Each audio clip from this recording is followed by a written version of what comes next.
नमः। श्रीवेदपुरुषाय नमः।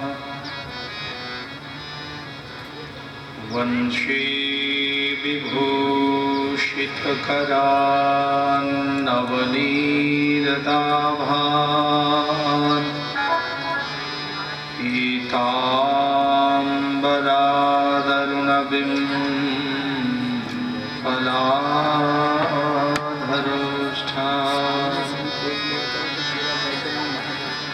पूर्णेन्दुसुन्दरमुखादरविन्दनेत्रात् कृष्णात् परं किमपि तत् त्वमहं न जाने। कृष्णात् परं किमपि त्वमहं न जाने। बर्हापीडं नटवरवपुः कर्णयो कर्णिकारम् बिभ्रद्भाषाकनककपिशं वैजयन्तीं च मालाम् रन्ध्रान् वेणोरधरसुधया पूरयन् गोपवृन्दैः वृन्दारण्यं स्वपदरमणं प्राविशद्गीतकीरति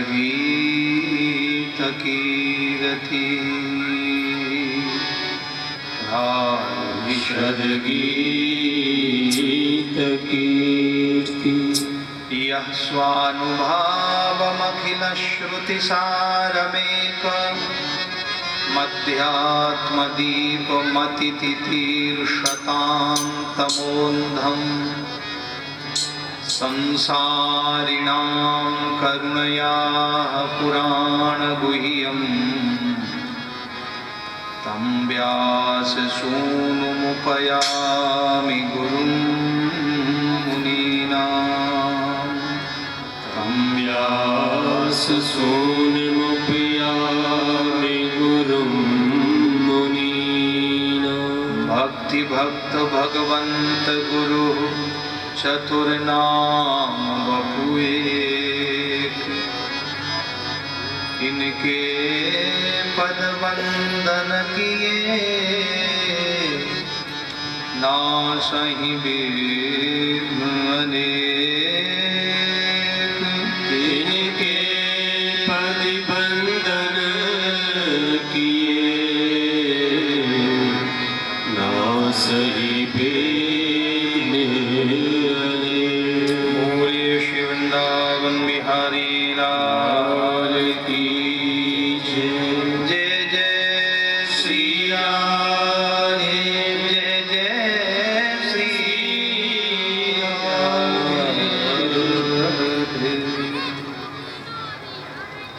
परम मंगलमय परात्पर अखिलेश्वर भक्तवांछा कल्पतरु अकारण करुणा वर्णालय अनंत कोटि ब्रह्मांड नायक गोपी जन जीवन धन राधा प्राणेश्वर राधा रमण बाधा हरण रुक्मिणी रमण रास विहारी कुंज विहारी बांके विहारी मोर मुकुटधारी पीतांबरधारी रसिक बिहारी मधुर विहारी वेद विहारी रमण विहारी किशोरी रमण विहारी यशोदा नंदन नंद नंदन परमात्मा रसिक शेखर भगवान श्री कृष्ण चंद्र महाराज जो साक्षात महायोगेश्वर ज्ञानेश्वर अखिलेश्वर निखिलेश्वर सर्वेश्वर जनेश्वर महेश्वर भगवान श्री बालकृष्ण प्रभु की प्रतिमयी वांग मूर्ति है श्रीमद् भागवत, जो साक्षात सर्वश्रेयस्करी सर्वसिद्धि प्रदायिनी क्लेश हारिणी हरि ही विहारिणी भव सागर तारिणी, जो जगत जननी जगत जीवनी जगत धारिणी जगदोद्धारिणी, जो निखिलेश्वरी सर्वेश्वरी जनेश्वरी महेश्वरी जो अध्यात्म विद्या, आत्म विद्या, परा विद्या, ब्रह्म विद्या स्वरूपा श्रीमद् भागवत, ऐसी पावन कथा का श्रवण करके अपने मानव जीवन को सफल बनाएं। जन्म मृत्यु में संसार सागर से मुख मोड़ करके भागवत की गोद में सिर रख करके योगेश्वरेश्वर भगवान श्री कृष्ण के पावन चरणों में मत्था टेक करके अपने श्री सद्गुरुदेव भगवान के चरणों का ध्यान करके अपनी तुरीय अवस्था रूप निद्रा में ऐसे सो जाएं कि फिर इस मिथ्या संसार के पाप ताप श्राप संताप आलाप प्रलाप मिथ्यालाप, मन के विकार, आकुलता व्याकुलता, चंचलता चपलता, काम क्रोध लोभ मोह आदि हमको अपने स्वरूप से बहिर्मुख नहीं कर सके, पुनः इस मिथ्या संसार में नहीं लाए। जीते जी ज्ञान आनंद की प्राप्ति करके अपने जीवन को सफल बनाए। श्रीमद् भागवत की ओरों झरों से पयोधरों से झरता हुआ निर्झरता हुआ पायपान करके मज्जन करके ज्ञाता के कृत पुण्य यथार्थ हो जाए, प्राप्त प्राप्तव्य हो जाए। क्योंकि यह जन्म द्वारा यह मानव शरीर जो अब प्राप्त हुआ है यह द्वारा प्राप्त नहीं होगा,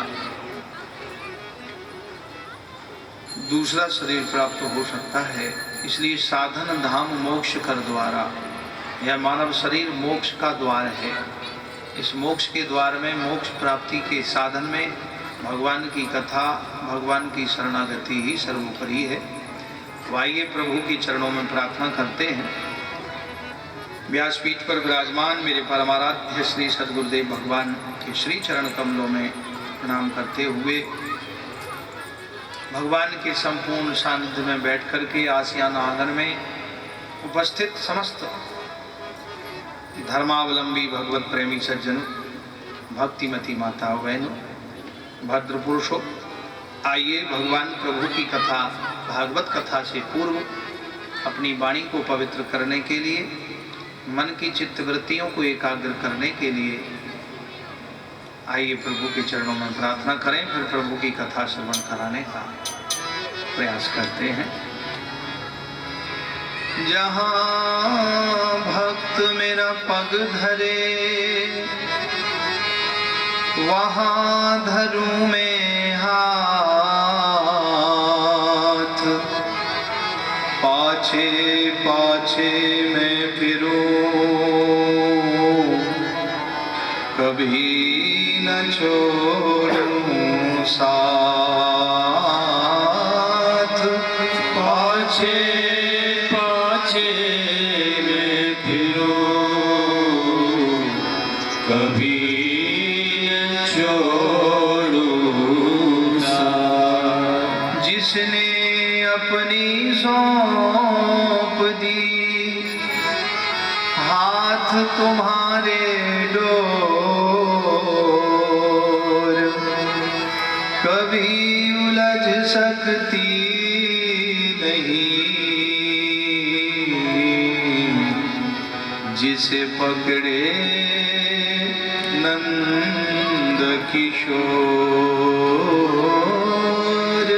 कभी उलझ सकती नहीं, जिसे पकड़े नंदे किशोर। अधरम मधुरम बदनम मधुरम, नयनम मधुरम हसितम मधुरम। अधरम मधुरम बदनम मधुरम, नयनम मधुरम हसितम मधुरम। हृदयं मधुरम गमना मधुरम, हृदयं मधुरम गमना मधुरम। मधुराधिपतेरखिलं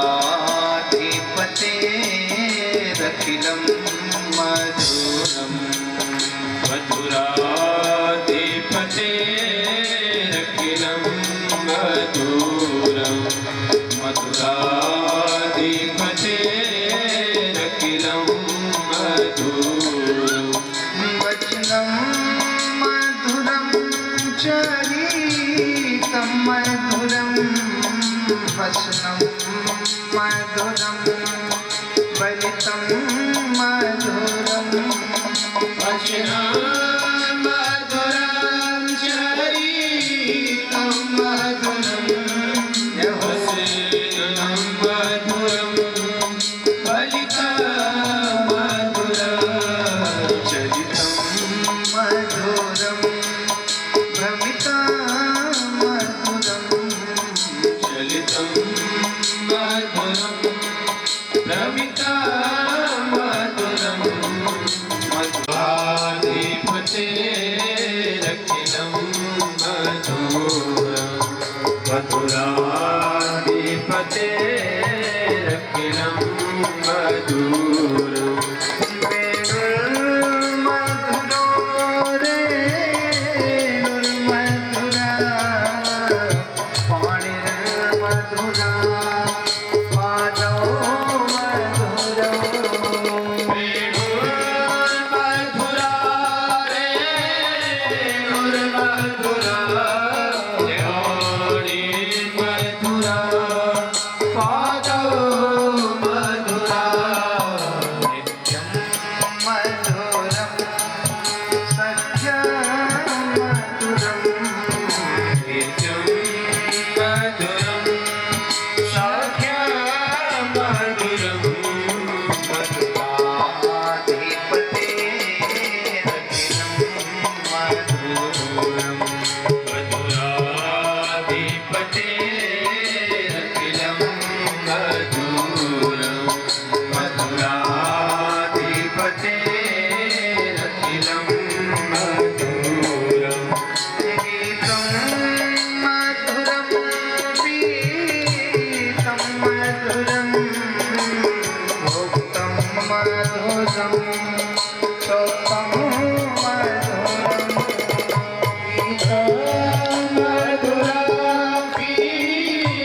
प्रभु पहचान परे हो गए चरना,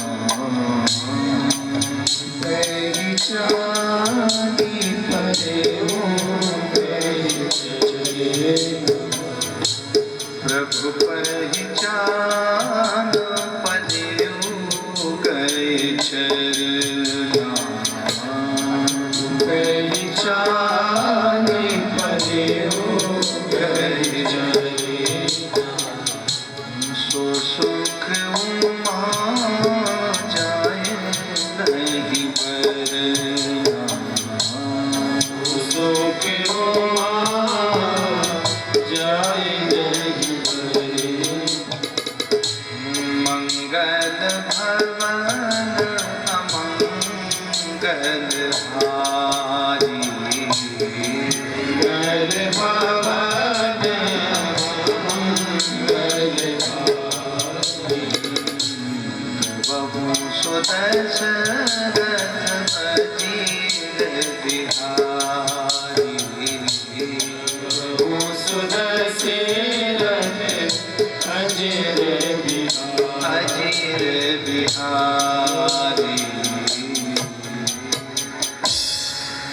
कल सायंकाल के पूर्व प्रसंग में परमहंसों के सूर्य आचार्य पाद श्री सूत जी महाराज ने 88,000 ऋषियों को भगवान के महात्म की कथा सुनाते हुए भगवान की महिमा बताई, भक्तों के चरित्रों को बताया। श्रवण करा करके 88,000 ऋषियों ने बड़ा आनंद प्राप्त किया। श्री सनत कुमार जी व्यास पीठ पर विराजमान होकर के व्यास सिंहासन पर भगवान श्री हरि की कथा सुनाते समय एक ही बात कही, सदा सेव्या श्रीमद् भागवती कथा। भगवान की कथा हमेशा सुनते रहो, हमेशा सुनते रहो। क्यों सुनते रहो? हमेशा सुनने से क्या लाभ है? बोले जिस वस्तु का आप ज्यादा सेवन करेंगे उस वस्तु का प्रभाव आपके जीवन में आएगा। जैसे कल आपसे निवेदन किया था कि उस व्यक्ति ने चाय पी और 40 साल तक चाय पी, उसका असर आया कि उसको शुगर हो गया, क्योंकि अधिक चाय का सेवन किया। मीठी चाय, तेज मीठा पीता था। तो आप जिस वस्तु का सेवन अधिक करेंगे उस वस्तु का प्रभाव आपके शरीर पर आएगा, आपके मन पर आएगा, आपकी बुद्धि पर आएगा, आपके चित्त पर आएगा और फिर चरित्र पर भी आ जाता है। इसलिए श्री सनत कुमार जी ने गंगा जी के तट पर हरिद्वार में कनखल में श्री नारद जी को मुख्य श्रोता मान करके हजारों ऋषि मुनि संत भक्त वृंद सब बैठे हैं और एक ही बात कही मंगलाचरण में कि भगवान की कथा सदा सेव्या श्रीमद् भागवती कथा। बोले उसको सुनने से क्या होता है? बोले यस्या श्रवण मात्रेण हरिश्चित्तम समाश्रयेत। जिसका श्रवण करने से हमारा चित्त भगवान के चरणों में, हरि के चरणों में लग जाता है। क्योंकि मन भगवान में लगना बड़ा कठिन है, लगता नहीं है। इसलिए इस मन को लगाने के लिए प्रयत्न करना पड़ता है। यही प्रश्न तो अर्जुन ने किया था कुरुक्षेत्र में। दोनों तरफ सेनाएं खड़ी हैं, युद्ध के बिगुल बज गए, लेकिन अर्जुन विषाद योग में, अर्जुन विषाद में पड़ गया और चरण पकड़ के श्री कृष्ण से कहने लगे कि हे प्रभु, अब मैं क्या करूं? आपने कहा कि जो सभी कर्मों का त्याग करके, धर्मों को छोड़ करके मेरी शरण में आ जाता है तो मैं उसका मोक्ष कर देता हूँ। सर्वधर्मान परित्यज्य मामेकम शरणम व्रजा। जो सभी धर्मों का मतलब काम में रूपी धर्मों का त्याग करके मेरी शरण में जो आता है तो मैं उसका मोक्ष कर देता हूँ, उसके घर में आनंद सुख प्रदान कराता हूँ। तो अर्जुन ने कहा प्रभु आपने कहा कि सभी को छोड़ के मेरी शरण में जो आ जाता है तो मैं आपकी शरण में आना तो चाहता हूँ, लेकिन ये मन आपका सानिध्य प्राप्त नहीं कर पाता है। ये मेरा मन बड़ा चंचल है, इसलिए इस चंचल मन को आप में लगाने का कोशिश और प्रयत्न तो मैं करता, लेकिन ये मन मेरा लगता नहीं है, मैं क्या करूं? ये अर्जुन ने कहा भगवान कृष्ण से धर्म भूमि कुरुक्षेत्र में। भगवान ने प्रसन्न होकर के कहा अर्जुन, इसमें कोई बड़ी बात नहीं है। बोले मन को मुझ में लगाने के लिए केवल अभ्यास करते रहना, अपने आप मन लग जाएगा। बोले मेरा वचन है, भगवान कह रहे हैं। बोले हे अर्जुन, असंशयम महाबाहो मनोदुर्निग्रहम चलम, असंशयम महाबाहो मनोदुर्निग्रहम चलम, अभ्यासेन तु कौन्तेय वैराग्येण च गृह्यताम्। हे अर्जुन, मुझ में मन लगाने के लिए कोई ज्यादा आडंबर करने की जरूरत नहीं है। तो फिर बोले अभ्यास करते रहो। आपने अपने घर में ही नियम रखा है कि सुबह उठ करके चाहे लेट उठे या जल्दी उठे,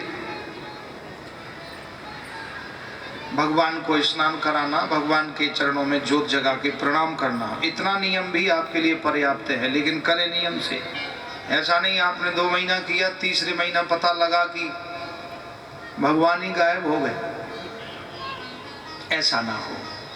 भगवान कहते हैं अर्जुन असंशयम महाबाहो मनोदुर निग्रहम चलम अभ्यासे न तु कौन्तेय वैराग्येण च गृह्यताम्। बोले अभ्यास और वैराग्य से मैं मिल जाता हूँ। तो अभ्यास और वैराग्य क्या है? बोले अपने घर में जो आपने नित्य नियम रखा है उसको बराबर बरकरार रखते रहे। बस भगवान की सेवा पूजा में टाइम नहीं मिलता। देखो कैसी अच्छी बात, मतलब बड़ी विचित्र बात है। और बाकी सब काम के लिए टाइम मिल जाता है। कपड़े धोने का टाइम भी मिल जाता है, पार्टी में जाने का टाइम भी, पिकनिक मनाने का टाइम भी, और भोजन का टाइम मिल जाता है, टीवी देखने का टाइम मिल जाता है, मोबाइल पर ऐसे। अब ये जो है एक भयंकर कर्ण पिशाच है ये मोबाइल। कर्ण पिशाच यदि कान से चिपक गया तो देखा होगा आपने, जहाँ तहाँ बच्चे बच्चियाँ सब खड़े रहते और बस उसी अपने धुन में, उनको नहीं पता कौन बुजुर्ग जा रहे हैं या बड़े जा रहे हैं या कौन जा रहे हैं, कोई मतलब नहीं। इसका नाम है कर्ण पिशाच। ये इतना भयंकर राक्षस है कि आदमी को जकड़ लेता है। इसलिए कर्ण पिशाच से सावधान रहें, जरूरत के लिए बात करें। साधन है अच्छा है, लेकिन साधन से आप अपने जीवन को बिगाड़ ना लें। ये सब राम भगत के बाधक, ये साधक के लिए हानिकारक हैं। इसलिए यदि आपको साधना में जाना है तो आप इनका प्रयोग कम करें। और क्योंकि जिस वस्तु का आप ज़्यादा प्रयोग करेंगे, ज़्यादा उपयोग करेंगे, ज़्यादा सेवन करेंगे, उसका प्रभाव आपके जीवन पर आएगा, ये निश्चित है। यही भागवत में बात कल आपसे निवेदन किया था। इसलिए भगवान के चरणों में मन लगाने के लिए अभ्यास और वैराग्य की आवश्यकता है। तो बोले वैराग्य कैसा? बोले वैराग्य हो जाए। किससे हो जाए? बोले संसार के विषयों से और संसार की वस्तुओं से। यदि वैराग्य नहीं है और आपका मोह उसमें बढ़ता गया, आप दिनों दिन उसको संग्रह करते गए, तो वो भयंकर दुख का कारण बन जाता है। इसलिए लोभ नहीं करना चाहिए। लोभ से पाप हो जाता है और पाप से मृत्यु हो जाती है, ये नियम बताया है। इसलिए लोभ ना करें। क्यों? बोले तुलसी पंछी के पिए घटे न सरिता नीर, और धर्म किए धन ना घटे कह गए दास कवि। धर्म करने, धन घटता नहीं धर्म करने से। इसलिए धर्म मार्ग पर चलें, लेकिन मोह का त्याग करके वैराग्यवान बने। ऐसे दो मित्र जा रहे थे अमरनाथ की यात्रा में। प्रेम से बोलो राधे राधे। जय श्री कृष्ण। जय श्री कृष्ण। तो अमरनाथ जी की यात्रा करने जा रहे थे, तो उसमें एक दिलदार था, खर्च भी करता था, खिलाता था और प्रेम से चलता, यात्रा करता। क्यों? उसने पैसे का सदुपयोग किया। बहुत लोग ऐसे हैं, यक्ष वित्त जिनको कहते हैं। यक्ष वित्त कौन होते हैं जानते हो? यक्ष वित्त उनको कहते हैं जो साधन है, पैसा भी है, लेकिन ना तो खाते हैं ना खाने देते हैं। बच्चे ने कहा कि हमको कपड़े चाहिए, बोले नहीं, एक जोड़ी दो जोड़ी है, क्या जरूरत है? बोले नहीं चाहिए। अब झगड़ा होगा, धमका करके बच्चे को रोक दिया, नहीं कपड़ा होगा। पैसा भी है, सब कुछ है, लेकिन फिर भी ना अपने लिए, ना बच्चों को, ना पड़ोसी को, ना किसी को उसको रखाए बैठे। और फिर रखाते रखाते जीवन बीत गया, वो यूं ही पड़ा रहा। उनको यक्ष वित्त कहते हैं। यक्ष वित्त जैसे खेत में खड़ा हुआ बिजू का, खेत में खड़ा हुआ बिजू का जानते हो? जैसे चने की फसल होती है, गेहूं की फसल, तो उसमें किसान जाता है और एक पुतला टांग देता है। उसमें आदमी अपना कुर्ता ले जाता है और उसमें डंडा बांध करके और ऐसा हाथ खड़ा करके ऊपर हंडी रख देता है, और वो खेत की रखवाली करता है बिजू का, है उसको जो है यक्षवित्त कहते हैं संस्कृत में। और वो पक्षी जो आते हैं तो वो देखते हैं कि खेत का मालिक खड़ा है, तो पक्षी एक भी नहीं आता, ना उसमें से कुछ खाता है पक्षी। क्यों? आता ही नहीं डर के मारे। और जो खड़ा हुआ है ना वो खाता है, तो ना तो खाता है ना खाने देता है। इसको कहते हैं यक्षवित्त। तो इस प्रकार से मानव को भगवान ने बुद्धि दी, साधन दिया, और भगवान ने कृपा करके दिया है तो उसका सदुपयोग करें। यदि सदुपयोग नहीं किया तो फिर धन की दो गति होती है, तीन गति धन की बताई गई भागवत में।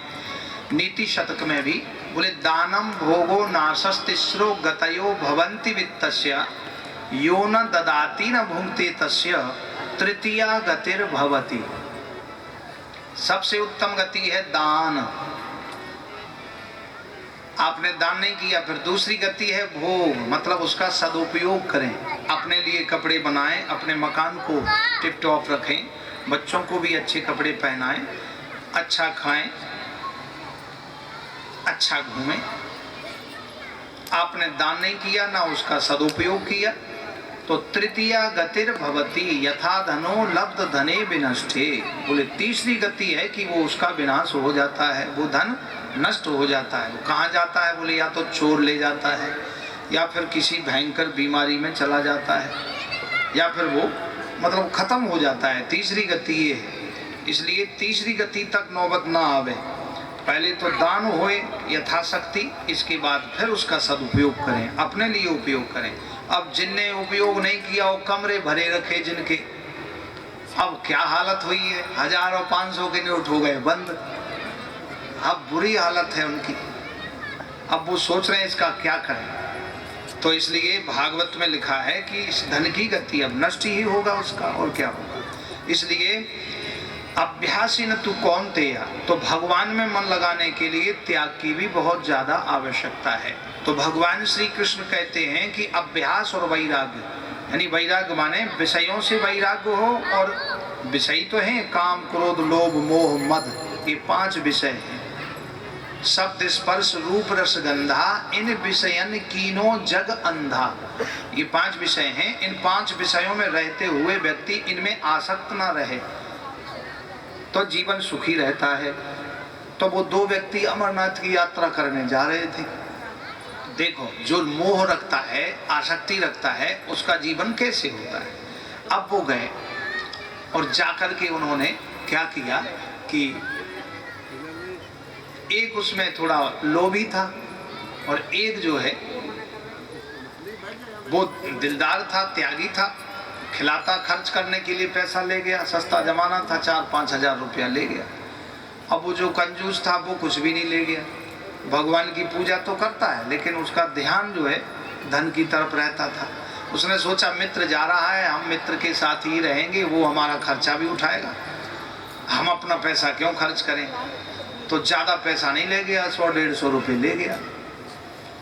अब पहुँचते ही वो जो दूसरा मित्र था, जो दिलदार था, खर्च भी करता था, यात्रा का महत्व भी समझता था, तो बोले भाई तुम अपना कंबल नहीं लाए, अब दिसंबर की सर्दी और जनवरी की सर्दी बड़ी तेज होती है। अरे बोले भगवान के दर पर जा रहे हैं, भगवान सब कृपा करेंगे। देखो अच्छा, वो कंजूस था, वो इस ताक में था कि किसी का मिल जाएगा तो ओढ़ लूंगा। अब आगे चले तो चलते चलते देखा तो एक काला काला कंबल नदी से बहता हुआ आ रहा, बर्फीली नदी में से, क्योंकि अमरनाथ की यात्रा में जो ग्लेशियर पिघलता है उसमें से जो बर्फ का पानी पिघल करके नीला नीला झरना एक नदी टाइप की बन गई है, उसमें से जल बहता हुआ आ रहा था, बिल्कुल ठंडा, -10 टेम्परेचर, इतना ठंडा उंगली डालो तो वो भी रुक जाए, जम जाए। अब काला काला कंबल आ रहा था। उस कंजूस ने कहा देखो मित्र, मैंने कहा था ना, देखो भोले बाबा कैसी कृपा करते हैं, भोले बाबा ने हमारे लिए कंबल भेजा है, देखो वो आ रहा है। अरे भैया कंबल तो भेजा, लेकिन तुम उसमें जाओगे कैसे, ठंडा पानी है। बोले देखो अभी कूदता हूँ, मुझको ठंडी नहीं लगती, कंजूस को ठंडी नहीं लगती। बोले भाई कूदे मत, उसमें डूब जाएगा। बोले मुझे तैरना आता है, बस मैं अभी गया अभी आया। और उसी समय वो उसमें कूद गए। उसने सोचा कंबल है, और वो कंबल को उसने पकड़ भी लिया। अब वो कह रहा भैया ऐसा कर, तू बहुत दूर बह गया है, बहाव तेज था।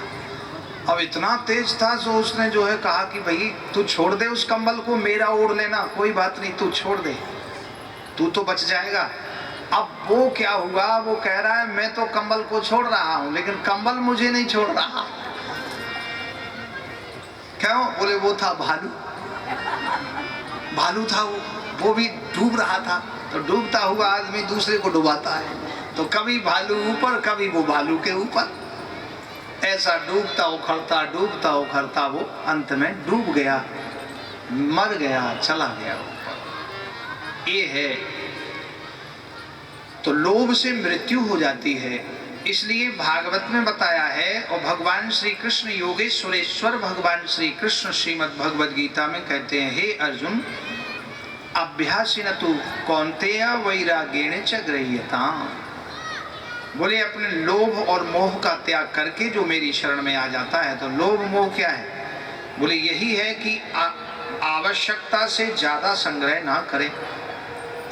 इस प्रकार से मन की गति भगवान में लगी। तो बोले जो सच्चे मन से मुझको चाहता है तो मुझ में मन लगावे, भले ही 5 मिनट लगावे, तो मैं उसको स्वीकार कर लेता हूँ।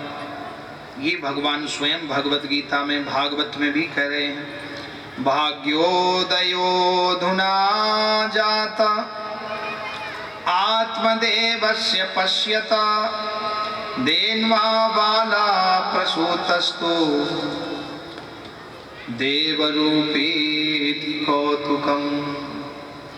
भगवान श्री हरि के चरणों में आत्मदेव नाम के ब्राह्मण का मन लगा, क्योंकि उनको ऐसा एक धक्का लगा। उनकी ब्राह्मणी बड़ी निष्ठुर थी, बड़ी कठोर थी। आत्मदेव नाम के ब्राह्मण ने भगवान के चरणों में भक्ति करना निश्चय समझा, क्योंकि उनको चारों वेदों का ज्ञान, 6 शास्त्र, 18 पुराण सब कुछ जानते थे, पूजा पाठ जानते थे, लेकिन उनके यहाँ पर पुत्र नहीं था, बड़े परेशान थे। ब्राह्मणों के चरणों में प्रार्थना करी उन्होंने। ब्राह्मणों ने बताया कि तुम भगवान की शरणागति लो, और कोई यदि संत मिल जाए तो संत कृपा कर दें तो तुम पर कृपा हो सकती है। अब वो जंगल में गए तपस्या करने के लिए। आत्मदेव नाम के ब्राह्मण, उनकी पत्नी का नाम था धुंधली देवी। गाय पाली, गाय ने बछड़ा और दूध देना बंद कर दिया, वो भी बंध्या हो गई। पेड़ लगाया, पेड़ भी सूख गया। अब सुबह सुबह कोई संतानहीन व्यक्ति का दर्शन नहीं करना चाहता, बड़ा दुखी। उनको बड़ी गिलानी हुई कि हे भगवान, इस जन्म में मैंने किसी का अपराध नहीं किया, ना जाने कौन से जन्म का अपराध है। अब गिलानी होकर के वो वन में तपस्या करने के लिए चल दिए। अब तपस्या करने जब गए हैं तो दुखी थे, घर के दुख से दुखी थे। जंगल में जाके, ग्रीष्म ऋतु का समय था, पेड़ के नीचे बैठ के रोने लगे।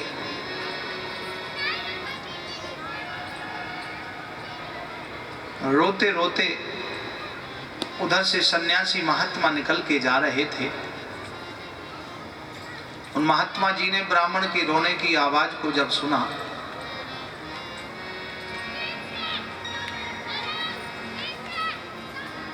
सुनते सुनते ब्राह्मण के रोने की आवाज को महात्मा जी ने कहा कि अरे ब्राह्मण, तुम क्यों रो रहे हो? इतने घोर जंगल में तुम्हारे ललाट पर तेज छलक रहा है, तुम तपस्या कर रहे हो, सरोवर के समीप बैठे हुए तुमको क्या भगवान का दर्शन करना इसलिए रो रहे हो?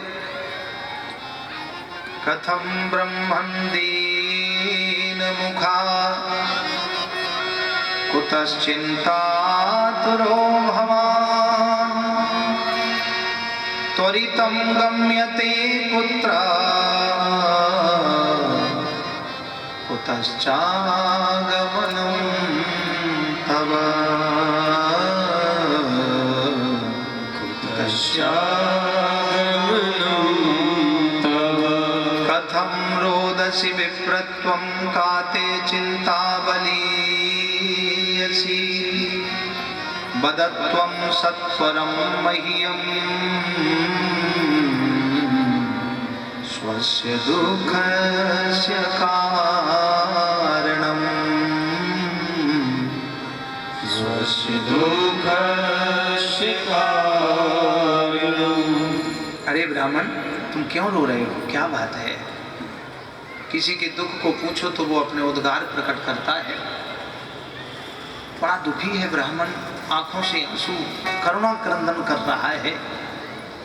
हे महाराज, जीवन में मैंने किसी का बुरा नहीं किया,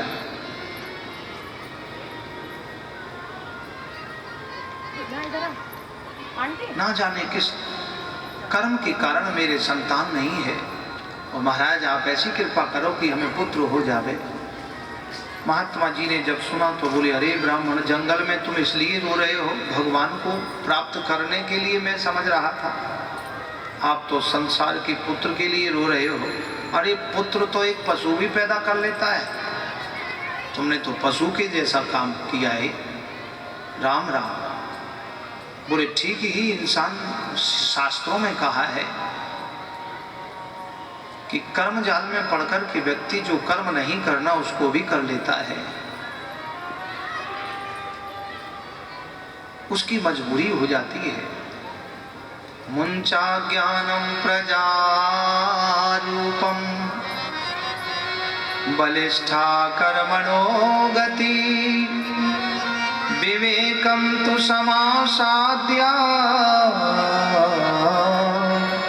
त्यज संसार वासना त्यज संसार वासना। मुंचा ज्ञानम प्रजारूपम बलिष्ठा कर्मणो गति। कर्मों की गति बड़ी गहन है।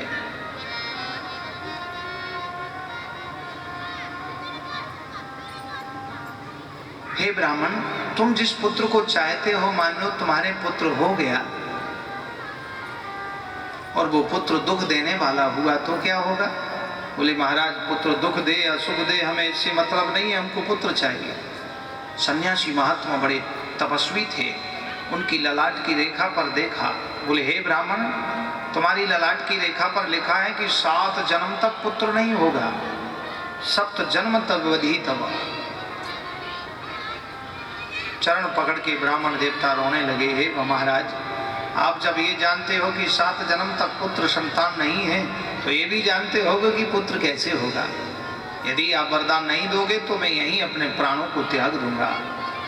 महात्मा जी ने भगवान से प्रार्थना की, हे प्रभु इसकी रक्षा करो, मैं कुछ जानता नहीं और ये ब्राह्मण मानता नहीं।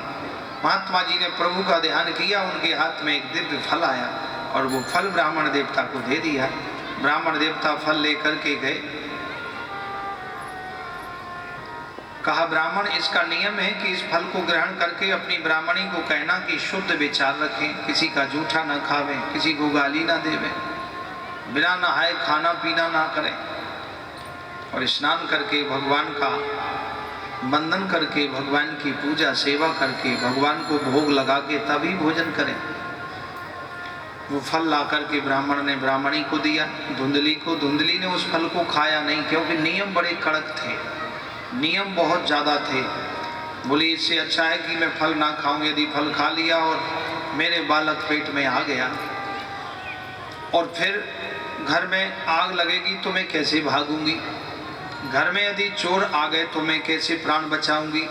ऐसे अनेक प्रकार के तर्क कुतर्क धुंधली के अंदर आने लगे।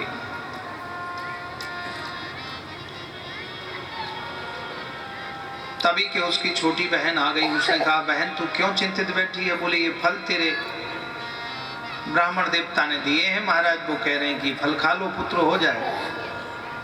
बोले फल खाने से कहीं पुत्र होता है? इसको गैया को खिला दो, गाय खा लेगी। यदि महात्मा जी ने मंत्र पढ़ के दिया होगा तो इस फल का भी परीक्षण हो जाएगा, गाय के भी बछड़ा हो जाएगा। और मेरे बालक होने वाला है, तू मेरे पति को कुछ धन दे देना, वो कुछ नहीं कहेंगे, और मैं अपना बेटा तेरे को दे जाऊंगी, तेरा भी काम बन जाएगा और मेरा भी बन जाएगा। समय आने पर उसकी छोटी बहन के पुत्र हुआ, रातों रात वो अपना बेटा उसको दे गई। पालन पोषण कौन करे? तो बोले मेरी बहन के पुत्र हुआ है तो मैं ही जाऊंगी। अब उस बच्चे को पालन पोषण किया, बड़ा हो गया, 3 साल का, 2 साल, 1 साल का। उसका नामकरण संस्कार किया गया। नामकरण में क्या किया? भगवान की ऐसी कृपा हुई कि गाय के भी पुत्र हुआ। ब्राह्मण देवता बड़े प्रसन्न हुए, बोले भगवान ने बड़ी कृपा करी, 2-2 जगह पुत्र, पत्नी के भी पुत्र, ब्राह्मणी के भी पुत्र और गाय के भी। नामकरण हुआ। तो गाय के जैसे कान थे जिस बालक के, उस जो गाय से उत्पन्न हुए थे उनका नाम गोकर्ण रखा, गौकर्ण। गाय के जैसे कान हैं जिस बालक के, उसका नाम गोकर्ण रखा। अब दूसरे बालक का नामकरण किया, तब तक धुंधली आ गई। बोले महाराज रुकिए। हाँ बोलो देवी। धुंधली क्या बात है? बोले ये नामकरण हो रहा है ना, तो अब ये इस बालक का नामकरण मैं करूंगी, क्योंकि बेटा मैंने जन्मा है। ठीक है देवी तुम कर लो जो तुम कहो। बोले मेरा नाम धुंधली, तो मेरे बेटे का नाम धुंधकारी होगा। बोले ठीक है। यथा नाम तथा गुणा। धुंधकारी का मतलब है धुंधलापन, अंधेरा, अज्ञान, अहंकार, क्रोध, राग, द्वेष, ईर्ष्या, कपट, छल, ये सब अंधेरे में ही होते हैं। तो गोकर्ण पंडितो ज्ञानी धुंधकारी महाखला, भयंकर खल हो गया पैदा धुंधकारी। अब ब्राह्मण कहाँ तो रो रहे थे पुत्र के लिए, अब धुंधकारी जैसे जैसे बड़ा होता गया वैसे वैसे ही उनको कष्ट देने लगा, पिताजी को, माताजी को। अब ब्राह्मण बड़े दुखी हैं। पूत सपूत तो किम धन संचय, और पूत कपूत तो किम धन संचय। ध्यान रखें, अपने बच्चों में संस्कार बहुत जरूरी दें। यदि बेटा को, पुत्र को पात्र निकल गया तो तुम्हारे जीवन को खराब कर देगा। मथुरा की बिल्कुल सच्ची घटना आपसे निवेदन करता हूँ। देखो महात्मा जी ने कहा था ब्राह्मण देवता से, ब्राह्मण देवता तुम भगवान का भजन करो, ये सच्चा सुख है, लेकिन व्यक्ति को आसक्ति उसके दुख में डाल देती है। यदि पुत्र सुपात्र निकल गया तो पिता को धन कमाने की जरूरत नहीं है, वो अपने पुरुषार्थ से इतना कमाएगा कि पिता के धन की उसको आवश्यकता ही नहीं होगी। और यदि पुत्र को पात्र निकल गया तो अभी पिता को धन कमाने की जरूरत नहीं है, क्योंकि पिता का मेहनत से कमाया हुआ धन वो अपने शराब, जुए, व्यसन में सब सूपड़ा साफ कर देगा, तो भी कमाने की जरूरत नहीं तो नष्ट कर देगा। मथुरा की एक बहुत बड़ा चौबे परिवार था। अब तो उनका परिवार का वंश ही खत्म हुआ, लेकिन इतने बड़े, आज से करीब 50-60 साल पुरानी बात है, गुरु महाराज जी बताया करते थे कि इतना बड़ा परिवार था कि 7 पीढ़ी बैठ करके खाती, इतना धन था। 3-3 हवेलियां, 10-10 नौकर काम करते थे, और इकलौता बेटा था। पढ़ा लिखा करके इतना पढ़ाया कि बेटा जज बन गया। अब जज बन गया, अकेला बेटा था, लाड़ला बेटा था, तो बेटा को बहुत उन्होंने पढ़ाया लिखाया, लाड़ दिया, प्यार दिया। अब जब अधिक पैसा आ जावे और भगवान की सेवा में यदि नहीं लग पाया थोड़ा सा भी, तो अधिक धन आने पर 14 शत्रु आ जाते हैं। काम, क्रोध, लोभ, मोह, मद, मत्सर, ईर्ष्या, कई तरह की बीमारियां, कई तरह के रोग, कई तरह के दुश्मन, ना चाहते हुए दुश्मन बन जाएंगे। ये आदि आदि ये 14 शत्रु आ जाते हैं। यदि इस मेहनत से कमाए हुए धन में से आपने दशांश भगवान के 10% भगवान की सेवा में कहीं भी आपने भगवान की चरणों में लगाया,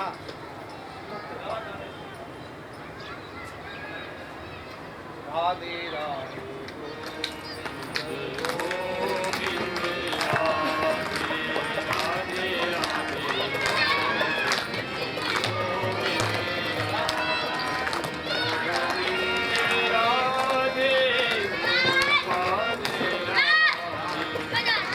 अब इतना पैसा आया तो अधिक पैसा आने पर मित्र भी बहुत जल्दी बनते हैं, गैर भी बन जाते हैं। अपने जब पैसे पास होते हैं और टूट जाते हैं रिश्ते गरीबी में जो खास होते हैं। अब तो रात्रि के 1 बजे आना, 2 बजे आना, और दुनिया भर के व्यसन उसमें लग गए। क्या व्यसन? भक्ष्य पदार्थों का सेवन करना, मदिरा पान करना, जुआ खेलना। माँ इंतजार करती है बेटा आएगा तो उसको भोजन खाना खिलाऊंगी, भोजन कराऊंगी, इसके बाद मैं पाऊंगी। और बेटा आता है रात के 2 बजे, और ऐसे आता लगता तूफान आ गया है, नशे में धुत हो करके। पिता लड़ता है, गाली देता, बाप बेटे में झगड़ा, कलह हो जाता है। बड़े परेशान माता पिता दोनों के, हे भगवान इसको क्या हो गया। पड़ोसियों ने कहा इसकी शादी कर दो, बेटा बहू आ जाएगी, फिर पराए घर की बेटी आएगी तो ठीक कर देगी। शादी हुई तो लड़की भी जज मिली। उसने समझाया, खूब समझाया, 1 साल तक समझाया, नहीं माना तो उसने तलाक ले लिया, छोड़ दिया। अब इतना व्यसन हो गया, माता पिता समझाते समझाते, वृद्धावस्था थी, दोनों चल बसे, उनका अंतिम संस्कार किया, क्रियाक्रम सब किया। अब अकेला बचा, कोई समझाने वाला नहीं, 10-10 नौकर काम करते। तो जुआ में, शराब में वो इतना धुत हो गया, इतना मदमस्त हो गया, मित्र दोस्त यार भी आने लगे उसी के ही घर में, हवेली में, वहीं पर ही सब खेलना खाना पीना वहीं। 1 साल के अंदर 2 कोठी बेच दी, 2 हवेलियां जो थी करोड़ों रुपए की, वो कौड़ी के भाव बेच दी। जो गाड़ियां थी वो बेच दी।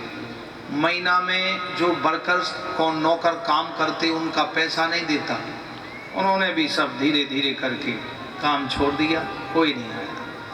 अब एक जिस हवेली में रहता था उसको भी जुए में गिरवी रख दिया और नौकरी भी छोड़ दी। बोले अब हम क्यों, हमारे घर में खुद नौकर काम करते, मैं किसी की नौकरी क्यों करूं। जज था, लेकिन कुसंगत में पढ़ करके, व्यसन में पढ़ करके सब बर्बाद हो गया। जैसी आप संगत करोगे वैसे ही आपके जीवन में रंगत आएगी, और जैसा पानी पियोगे वैसा वाणी आपके अंदर आएगी, और जैसा अन्न खाओगे वैसा आपका मन बनेगा।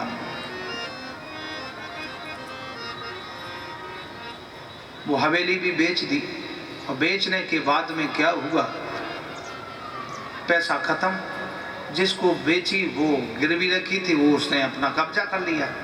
उसके पास कुछ नहीं था। जो मित्र दोस्त यार थे उसके, जिसको भरोसा था कि मेरे मित्र हैं, मेरे साथ बैठ के खाते हैं पीते हैं, हम इनको खिलाते हैं, करोड़ों अरबों रुपए हमने इन पर बार दिया। अब उनसे कहा भाई एक 20,000 रुपये की ज़रूरत है। बोले क्षमा करना, मेरे पास एक भी पैसा नहीं है। जितने मित्र थे किसी ने एक पैसा नहीं दिया, क्योंकि सबको पता था कि ये सब कुछ खत्म कर चुका है, इस पे कुछ है नहीं, देगा नहीं, किसी ने नहीं दिया। आत्मग्लानि हो गई, बड़ा दुखी हो गया। पिता की संपत्ति 7 पीढ़ी बैठ के धन खाती, वो सब चौपट कर दिया केवल 2 साल के अंदर। अब खर्चा कैसे चले, नौकरी कर नहीं सकता, कोई लगा नहीं सकता। फिर चाय पानी की दुकान रखी, चाय पान बेचने लगे, तो लोगों ने ताने लगाए, देखो जज साहब चाय बेच रहे हैं। कर्म ने उसको कहां तक गिरा दिया, और कहां जज भगवान का रूप बताया गया। फिर ऐसी आत्मग्लानि हुई कि जमुना जी में कूद के और मर गया। तो पूत सपूत तो किम धन संचय, और पूत कपूत तो किम धन संचय। इसलिए अपने पुत्रों को अच्छे संस्कार देना चाहिए। यदि संस्कार ठीक नहीं दिए तो वो ही बच्चे जिनको तुमने सारी फैसिलिटी दी, बच्चा स्कूल जा रहा है, उसने मोबाइल मांगा, मोबाइल दे दिया, गाड़ी मांगी, गाड़ी दे दी। अब बच्चा कहाँ घूम रहा है, कहाँ जा रहा है, कोई माँ बाप को पता नहीं। इसलिए अपनी नज़र में रखें, अपने पास रखें। बचपन से 1 वर्ष से लेके 10 वर्ष तक बच्चे को अपने पास रखना चाहिए माता पिता को। तो उसमें माता पिता का ममत्व रहेगा, प्रेम रहेगा। यदि नहीं रखा तो फिर उनका प्रेम माता पिता में नहीं होता। क्यों नहीं होता? क्योंकि माता पिता का प्यार नहीं मिल पाता है। इसलिए बहुत जरूरी है माता पिता अपने बच्चों को ध्यान रखें 10 साल तक। लालयेत 5 वर्षाणी 10 वर्षाणी ताड़येत, ये नीति कहती है। 5 वर्ष तक उसको बहुत अच्छे से प्यार से हंसा फुसला करके रखें, और 5 वर्ष से 10 साल तक के बीच में गलती करे तो उसको थोड़ा सा मार पीट करके, ठोक पीट करके अपनी लाइन पे ले आओ। यदि आपने 10 साल तक कुछ नहीं किया और फिर 11वीं साल में लड़का लग गया या लड़की, और फिर आपने डांटा या कुछ हाथ छोड़ा उसके ऊपर, तो फिर आपको उल्टा पड़ जाएगा। क्यों? बोले 10 वर्ष के बाद बच्चे बच्ची से मित्र के समान व्यवहार करना चाहिए, उस पर हाथ नहीं उठाना चाहिए, डांटना नहीं चाहिए, प्रेम से बात करना चाहिए। ये संस्कार होते हैं। तो पूत संस्कार में पुत्र और पुत्रियों के लिए अच्छे संस्कार की बहुत जरूरत है। घर में कभी गाली दे के बात ना करें। ये जीवन जीने की शैली भागवत में बताई है, महात्म्य में। आत्मदेव नाम के ब्राह्मण ने पुत्र तो पैदा कर लिया लेकिन संस्कार नहीं दे सके। अब नहीं दे सके तो वो ही धुंधकारी गोकर्ण को अच्छे संस्कार दिए। अब वो इतना बड़ा पुत्र निकला कि बहुत बड़ा विद्वान बन गया, और वो धुंधकारी इतना भयंकर हुआ कि पिता को ही भारी पड़ गया। एक दिन उसने क्या किया, बच्चों को खिलाता हुआ गए, बोले देखो कुएं में तमाशा हो रहा है। छोटे छोटे 5 साल के बच्चे, 10-12 बच्चे आए, देखे कुएं में क्या हो रहा है, पीछे से धक्का दिया, कुएं में डाल दिया उसे। बेचारे 5-7 बच्चे मार दिए। गांव वाले बड़े परेशान, दुखी होके घर पे आए और रोते हुए, महाराज तुम्हारे धुंधकारी ने हमारे बेटे बच्चों को मार दिए, कुएं में ढकेल दिया। बड़ा करुणा करते हुए रुदन कर रहे हैं, रोते हुए आए। ब्राह्मण देवता बड़ा दुखी है, रुदन कर रहे हैं।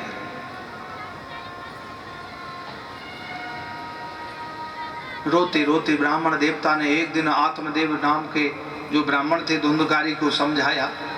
गुस्सा भी आया तो ऊपर से एक चांटा भी खींच दिया। एक चांटा लगाया जोर से, मूर्ख कहीं के, मेरे पूरी इज्जत को बर्बाद कर दिया। ऐसे संस्कार तूने ग्रहण किए। नशे में था तो पिताजी के ऊपर भी हाथ छोड़ दिया। पिता का अपमान जिस घर में हो, उस पिता से पूछो कितना कष्ट होगा। बड़े दुखी होके आत्मदेव नाम के ब्राह्मण रोने लगे। गोकर्ण जी आए, पिताजी को आज पहली बार देखे रोते हुए, बड़े दुखी हुए। पिताजी क्यों रो रहे हो, क्या बात है? आज गोकर्ण जी ने ऐसा समझाया पिता को, मानो पुत्र ही गुरु बनकर के आया।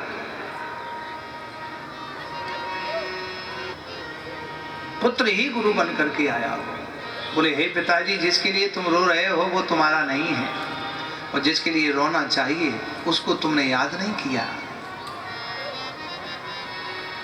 उसको तुम याद नहीं करते हो। हे पिताजी, ये धन भी तुम्हारे साथ नहीं जाएगा, और जब आप मृत्यु की शैया पर लेटेंगे, अर्थात संसार में जो भी मृत्यु जिसकी हो जाती है तो उसके साथ में क्या जाता है वो सुनिए आप, सुनाओ बेटा। बोले हे पिताजी, देहे स्थिमांश रुधिरे भीमतिम त्यजत्वम जाया सुतादिषु सदा ममतां विमुञ्च पश्यानिशं जगदिदं क्षणभङ्गनिष्ठं वैराग्यरागरसिको भव भक्तिनिष्ठा। वैराग्यरागरसिको भव भक्तिनिष्ठा। धर्मं भजस्व सततं त्यज लोकधर्मान् सेवस्व साधु पुरुषान् जयि कामतृष्णान्। अन्यस्य दोषगुणचिन्तनमाशु मुक्त्वा सेवा कथा रसमहो नितरां प्रवत्वम्। सेवा रसमहो नितरां पिबत्वम्। प्रार्थना करी, हे पिताजी,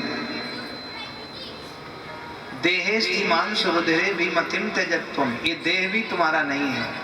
और ये किससे बना है? बोले रक्त मांस मज्जा हड्डियों से बना हुआ है। और जब अंतिम यात्रा में व्यक्ति जाता है तो वो यही सब कुछ जल जाता है। तो उसके साथ क्या जाता है? बोले जीवन में उसने जो धर्म किया है, जन्म से लेकर मृत्यु पर्यंत उसने जितना दान किया, जितना भक्ति की, भगवान का जप किया, भगवान के तीर्थों की यात्रा की, भगवान की कथा सुनी, भगवान के धार्मिक कार्यों में भाग लिया, बोले ये धर्म उसके साथ जाता है। इसलिए हे पिताजी, आप संसार में रहें तो किसी के ऊपर दोष और गुण दोनों का ध्यान ना रखें। आप यदि किसी के गुणों पर ध्यान रखेंगे तो आपका चिंतन उधर जाएगा और फिर जरूर दोष दिखाई देंगे। इसलिए दोष और गुण दोनों ही नहीं देखना चाहिए। अन्याश्च गुण दोष चिंतन मासु मुक्त्वा, इन दोनों से मुक्त हो जाइए। और क्या करिए? बोले सेवा कथा रस महो नितराम पिबत्वम। बोले संसार में सेवा, कथा, भक्ति, परोपकार, दूसरे की हेल्प, ये करें, आपका जीवन सफल हो जाएगा। इसलिए हे पिताजी, आप भगवान का भजन कीजिए।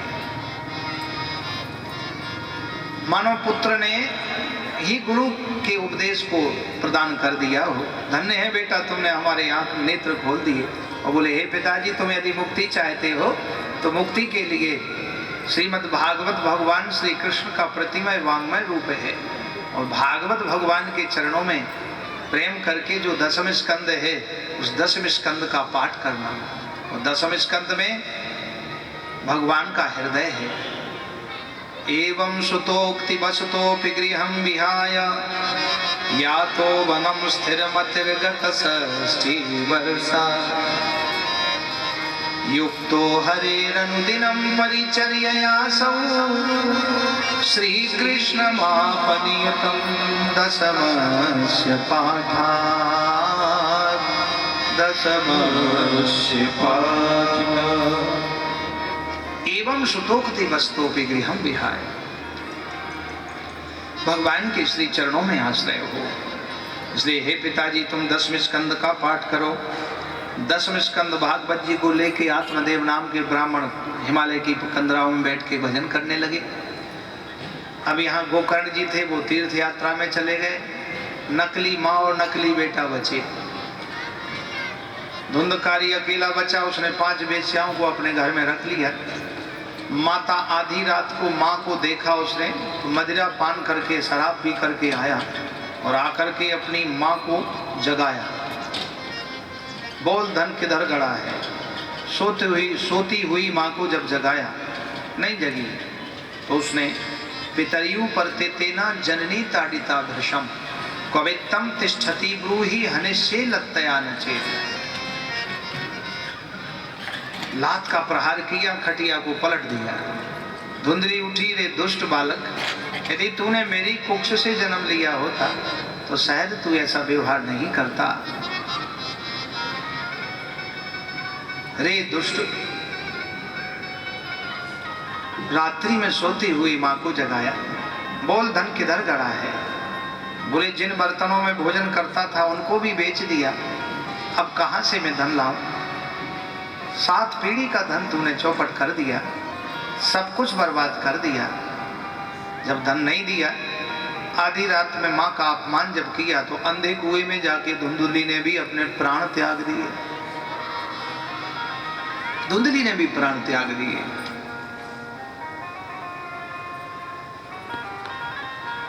माँ का हृदय बहुत कोमल होता है। माँ कैसे भी हो, पुत्र के लिए तो संजीवनी बूटी है, पुत्र को अमर करती है। माँ का प्यार तो एक अद्भुत है। ऐसी माँ का अपमान किया है धुंधकारी ने। जन्म दिया, बड़ा करुणा प्रसंग है। तो बेटा छोटा था, 5 साल का, 5 साल की उम्र थी। 5-7 साल का बच्चा हुआ। उसकी माँ जो है वो अंधी थी। तो जहां भी बेटा जावे तो बड़ा लोग कहें कि देखो अंधी का लड़का आ गया, अंधी का लड़का। अब उसको जो है वो बड़ा होता गया जैसे जैसे, तो उसको माँ से नफरत हो गई। अब कहीं भी जावे, माँ ने उसको पढ़ाया लिखाया, पिता था नहीं, पिता था नहीं, तो विचार किया बेटा अकेला है, कैसे पढ़ेगा, कैसे करेगा। तो माँ ने कैसे भी करके उसको पढ़ा लिखा करके कॉलेज में कर दिया। कॉलेज भी पास हो गया, नौकरी लग गई,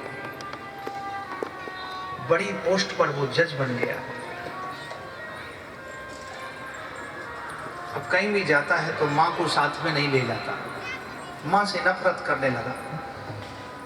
लोग कहते थे कि अंधी का बेटा, अंधी का लड़का आ गया, ऐसा सोच करके वो माँ से अलग रहने लगा।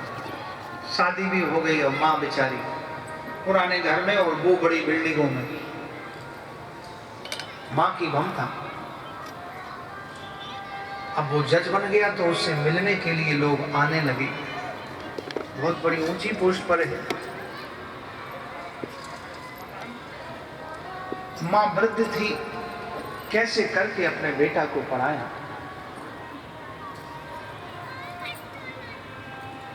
एक दिन की घटना, कई साल के बाद माँ की ममता है नहीं मानी और माँ आई अपने बेटे से मिलने के लिए।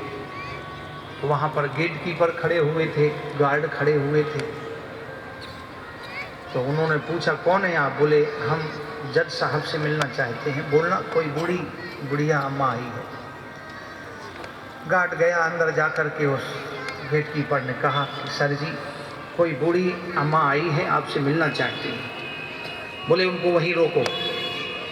ऊपर से बिल्डिंग से उसने देखा कि ये तो मेरी माँ आई है, ये यहाँ भी आ गई। उस नौकर से कहा कि जाओ बोल दो कि साहब है नहीं, कल मिलेंगे।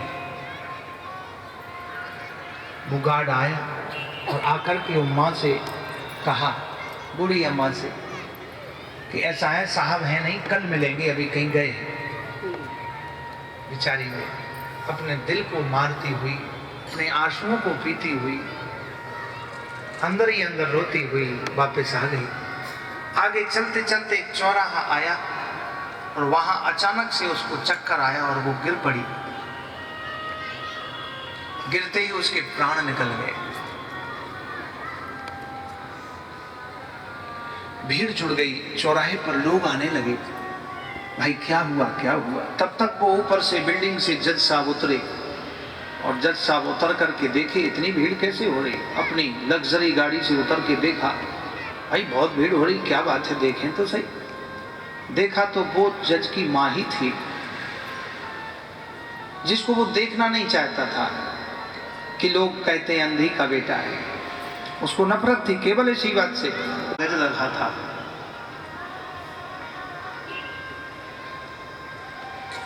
उस कागज में जैसे ही वो जज ने खोल करके देखा, अपनी माँ की मुट्ठी में से कागज निकाला, तो उस कागज में लिखा था कि बेटा जब तू 5 साल का था तो तू ऊपर से गिरा था और लोहे के सरिया तेरी आंखों में चले गए थे, दोनों आंखें तेरी फूटी थी, इस वजह से मैं अंधी हुई।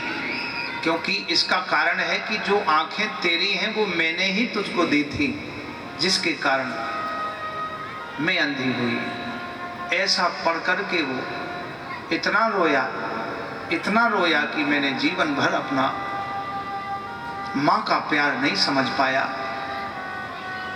जिस माँ ने अपने जीवन की ज्योति हमको दे दी, उस माँ से मैंने इतना नफरत किया, बहुत रोया,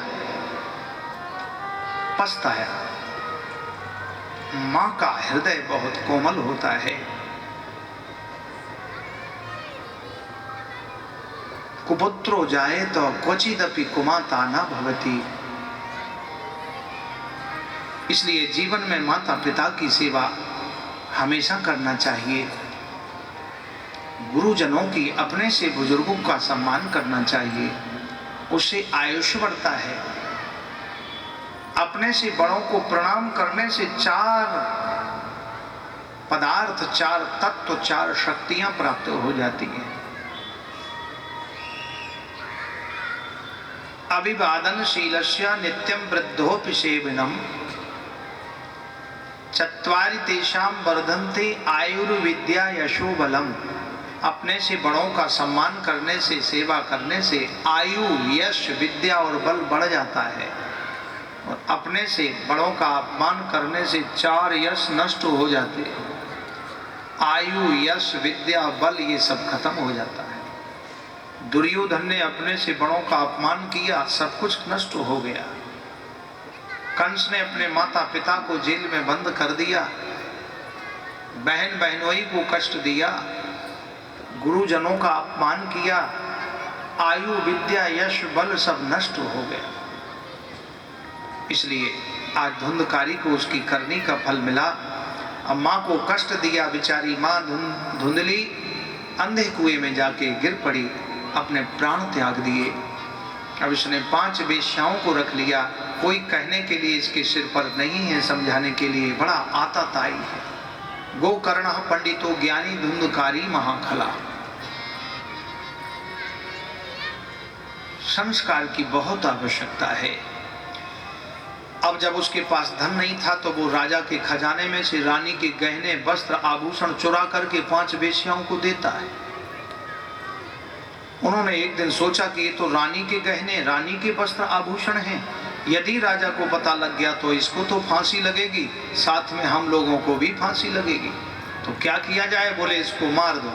जब व्यक्ति पाप कर्म करता है तो उस पाप को छुपाने के लिए, उसको ढकने के लिए और 1000 पाप करता है। एक झूठ को छुपाने के लिए सैकड़ों झूठ बोलने पड़ते हैं।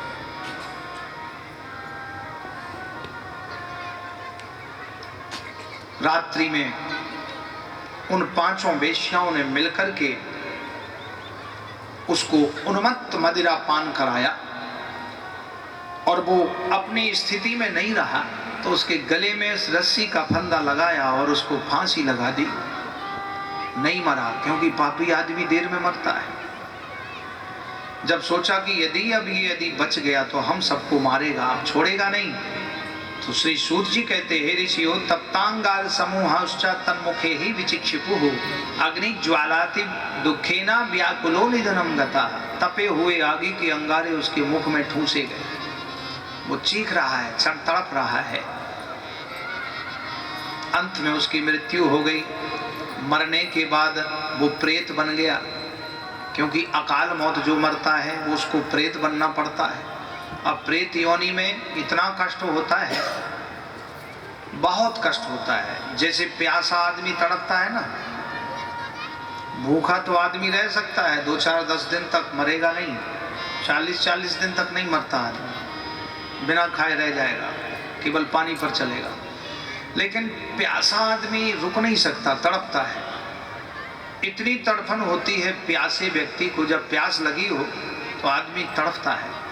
उस तड़फन से भी 1000 गुनी तड़फन प्रेत योनि में होती है। तो प्रेत योनि में वो तड़पता रहा।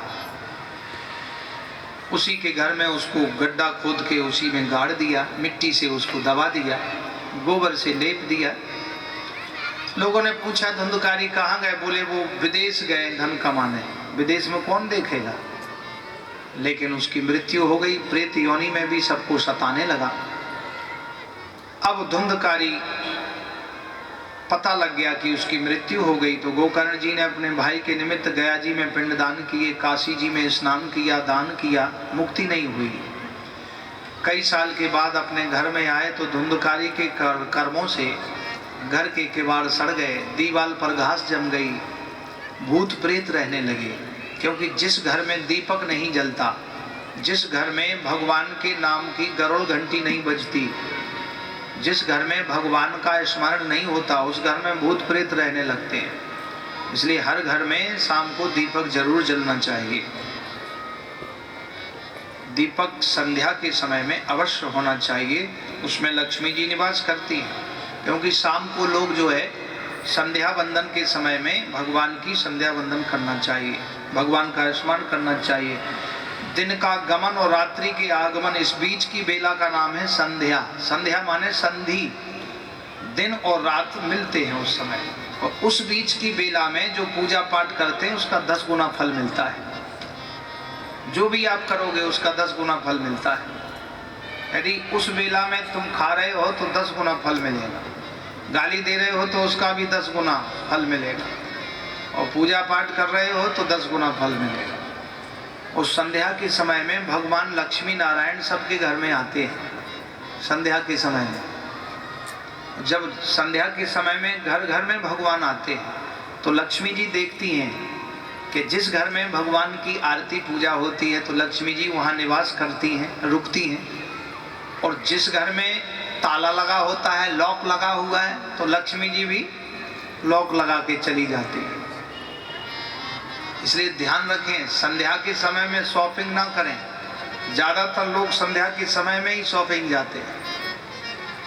इसलिए संध्या का मतलब है संधीयते संध्यायते इति संध्या, जिसमें उस परब्रह्म परमात्मा से मिलने की बेला का नाम संध्या है। भगवत प्रेम की बेला का नाम संध्या है। इसलिए संध्या के समय में भगवान के भजन में ही लगना चाहिए। आहार मैथुनम निद्राम स्वाध्यायश्च चतुर्थकम संध्यायाम परिवर्जयेत, संध्या के समय में नहीं करना चाहिए। इसलिए श्री सूत जी महाराज कहते हैं, ऋषियों अब धुंधकारी का उद्धार कैसे हो। तो गोकर्ण जी रात्रि में अपने उस पुराने घर में लेट रहे थे, तो प्रेत बन करके वो आया, चीख रहा है, चिल्ला रहा है, हे भैया मुझे बचा लो, मैं आपका भाई धुंधकारी हूँ, मैं पाप कर्म के कारण प्रेत योनि में चला गया। अहम भ्राता त्वदीयोऽस्मि धुंधकारीति नामता स्वकीयेनैव दोषेण ब्रह्मत्वं नाशितं मया। ब्रह्मत्वं नाशितं मया। स्वकीय नैव दोषेना, अपने कर्म के कारण मैंने ब्राह्मणत्व नष्ट कर दिया।